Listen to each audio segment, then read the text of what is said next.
Olá para quem está nos assistindo. Primeiramente, eu queria agradecer vocês por estarem assistindo nossas aulas, estar nos prestigiando. Nós estamos tendo uma quantidade expressiva de acessos aos nossos vídeos. Esse é sinal que nós estamos agradando e nós queremos que vocês aprendam cada vez mais com essas aulas. O meu nome é Marco, eu faço parte da MCD Advogados e hoje uma aula vai ser sobre direito militar. Direito militar é uma matéria que não existe nas faculdades, pelo menos eu não conheço nenhuma que tenha. E é uma matéria muito interessante, tanto pela quantidade de militares que tem, logo, quantidade de processos que são necessários, além de que todo cidadão, ou ele vai servir o exército, ou ele pode ter um filho servindo no exército, pode ter um amigo servindo no exército, marinha ou aeronáutica, e pode precisar saber dessas coisas. Mais especificamente, hoje nós vamos falar sobre o Instituto da Reforma Militar. O que seria reforma militar se vamos comparar com o meio civil? Reforma militar seria um tipo de aposentadoria. Não aposentadoria por tempo de serviço que se reserva, seria uma aposentadoria por doença, se fôssemos comparar com o meio civil fazendo uma analogia. A reforma militar está constante na lei número 6.880 de 1980, que é o Estatuto dos Militares, a partir do artigo 104 dessa lei. Existem dois tipos de reforma, a reforma ex officio e a reforma a pedido. Nós vamos nos atentar mais à reforma ex officio, que ela pode vir de algumas formas, ela está na parte do artigo 106. Ela pode vir para os militares que alcançam a idade limite. Se vocês quiserem ver a idade limite, é só dar uma olhada no artigo 106 do Estatuto dos Militares. Para o militar que ficar agregado mais que 2 anos, ininterruptos, e com esse parecer homologado por uma junta de inspeção de saúde das Forças Armadas, ou para o militar que for julgado incapaz definitivamente para o serviço ativo das Forças Armadas. Aqui nós vamos falar mais do mais importante em relação a esse militar que ele é julgado definitivamente incapaz. Então, a partir do artigo 108, nós vemos que o militar ele pode ser julgado definitivamente incapaz por várias possibilidades. Ele pode ser julgado por ferimento em campanha, por doença ou acidente que não tenha nenhuma relação com o serviço, e por doença ou acidente que tenha relação com o serviço. A cada forma dessas vai ter uma aplicação de reforma diferente. Vamos começar sobre o ferimento adquirido em campanha ou em manutenção da ordem pública. Primeiro, o que é campanha? Campanha é guerra, é estado de guerra, é estado de sítio, é estado de defesa. Manutenção da ordem pública. Manutenção da ordem pública são essas operações em que as Forças Armadas elas são utilizadas para, como o nome diz, para manutenção da ordem pública. Eu vou dar um exemplo para vocês. Aqui no Mato Grosso do Sul, o Exército é utilizado nas fronteiras de uma forma frequente em operações para evitar o tráfico de drogas, o contrabando, faz mais ou menos o mesmo trabalho da polícia. Para a instalação das UPPs, a Marinha foi chamada para colocar os seus blindados. Agora, nesse momento, na Bahia, o Exército, e eu acho que alguma outra Força Armada também, estão indo para lá para ficar nas ruas no lugar dos policiais que estão em greve. Isso é manutenção da ordem pública. Se o militar, durante essa manutenção da ordem pública, ele desenvolve uma doença que tenha relação com essa manutenção da ordem pública, ou ele sofre algum acidente nessa situação, as possibilidades são as seguintes. Se ele for julgado incapaz definitivamente do serviço ativo das Forças Armadas por esse motivo, ele tem que ser reformado, sim, tem que ser aposentado, só que ele não vai ser reformado normalmente, ele não vai simplesmente ser aposentado. Ele vai ser aposentado recebendo como se ele tivesse sido promovido. O que significa isso? Ele vai receber, se ele for aposentado como primeiro-tenente, ele vai receber como capitão. Ele vai continuar sendo primeiro-tenente, mas o salário dele vai ser de capitão.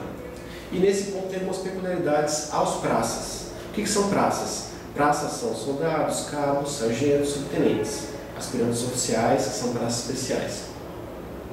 Os praças, eles têm uma legislação específica. O soldado e o cabo, e os demais hierarquias equiparadas ou inferiores a essas duas categorias, quando eles são reformados com o posto acima, eles vão receber como terceiro sargento. Então, o soldado, ele vai pular a graduação de cabo e vai receber como terceiro sargento. O cabo, ele também vai receber como terceiro sargento. O primeiro, segundo, terceiro sargento sem equiparados, eles vão receber como segundo tenente.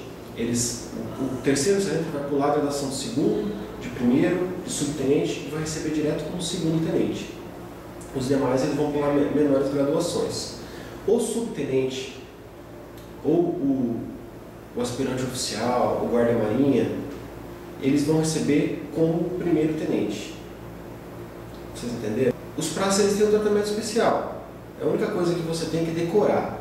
Soldados, cabos equiparados, terceiro sargento. Primeiro, segundo, terceiro sargentos e subtenentes. Desculpa, primeiro, segundo, terceiro sargentos como segundo tenente. Subtenentes, praças especiais, como primeiro tenente. Isso se aplica, para vocês que estão se perdendo, isso se aplica aos militares que foram julgados incapazes definitivamente para o serviço ativo das Forças Armadas em razão de uma doença ou acidente ocorrido durante a manutenção da ordem pública ou campanha. Agora vamos a doenças ou acidentes que tenham relação de causa e efeito com o serviço, que tenham um nexo causal com o serviço, porém que não foram feitos durante a campanha ou a manutenção da ordem pública. O militar está na educação física e sofreu um acidente, por exemplo. Aí a legislação é um pouco diferente.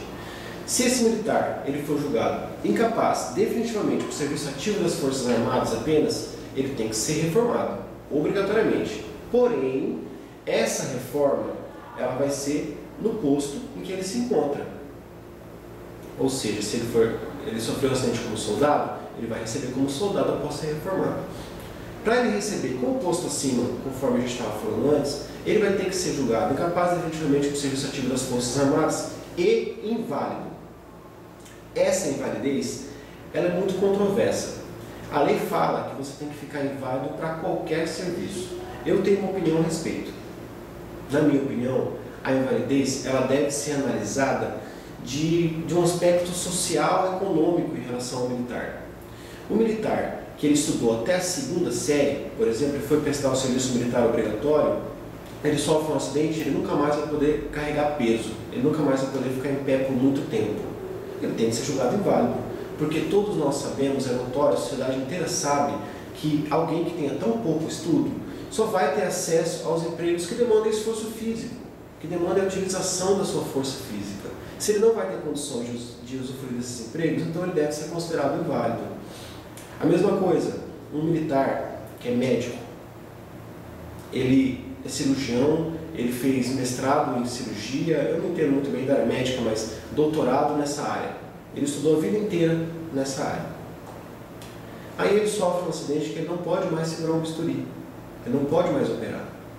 Esse militar tem que ser julgado inválido, porque se ele é especialista, totalmente especializado nessa área, e ele está incapaz de exercer essa área, ele tem que ser julgado incapaz.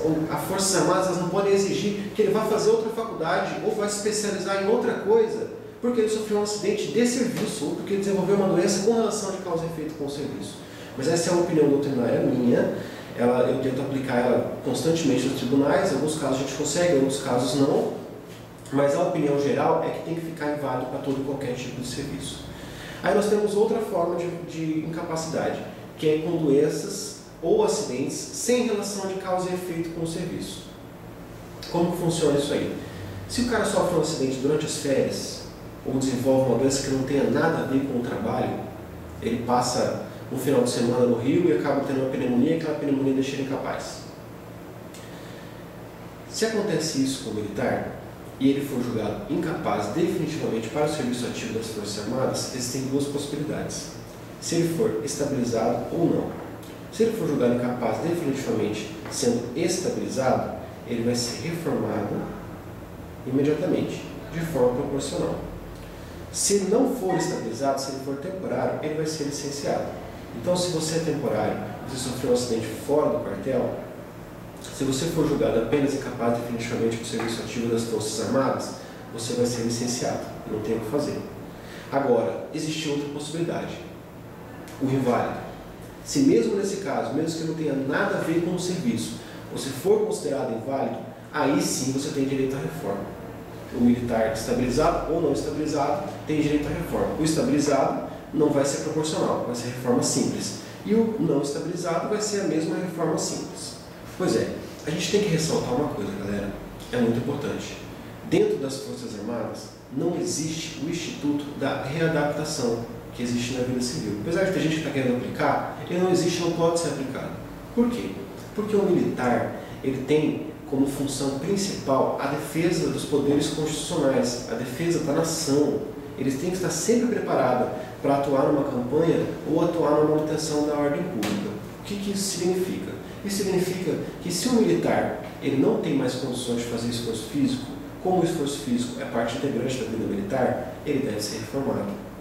Não podemos pegar um militar que agora está incapaz, que machucou o joelho, por exemplo, e ele não pode mais ficar em pé por muito tempo, ele não pode mais correr, ele não pode mais fazer nada desse tipo de esforço físico, e colocar ele numa função burocrática.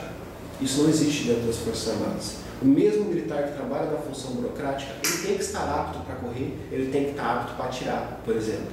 Então, se o militar ele perde uma visão, a visão de um olho, não tem mais capacidade de atirar, ou se ele perde o dedo indicador e ele não pode mais dar um tiro, ele não pode mais segurar uma arma, ele não tem mais condições psicológicas de segurar uma arma, por exemplo, ele tem obrigatoriamente que ser reformado. Porque todos os militares, independente de eles estarem exercendo uma função que demanda esforço físico constante ou uma função burocrática, eles têm obrigatoriamente que estar aptos para exercer uma função física, eles têm obrigatoriamente que estar aptos para atirar, por exemplo. Não é à toa que todos os militares são submetidos a exames de físico, a exames de teste físico sempre e exames de tiro também sempre. Então significa o quê? Não compare com a vida civil. Na vida civil, se você se machuca, se você é concursado público e você se machuca e você não tem mais condições, como professor, não tem mais condições de dar aula, eles pegam você e colocam você dentro da biblioteca, por exemplo. Lá você não vai ter contato com o aluno. Agora, se você é militar e você não pode mais fazer esforço físico, você não pode mais atirar, ou você não tem mais condições psicológicas de atirar, obrigatoriamente você tem que ser reformado. Bem, essa foi uma aula sobre direito militar, espero que vocês tenham gostado.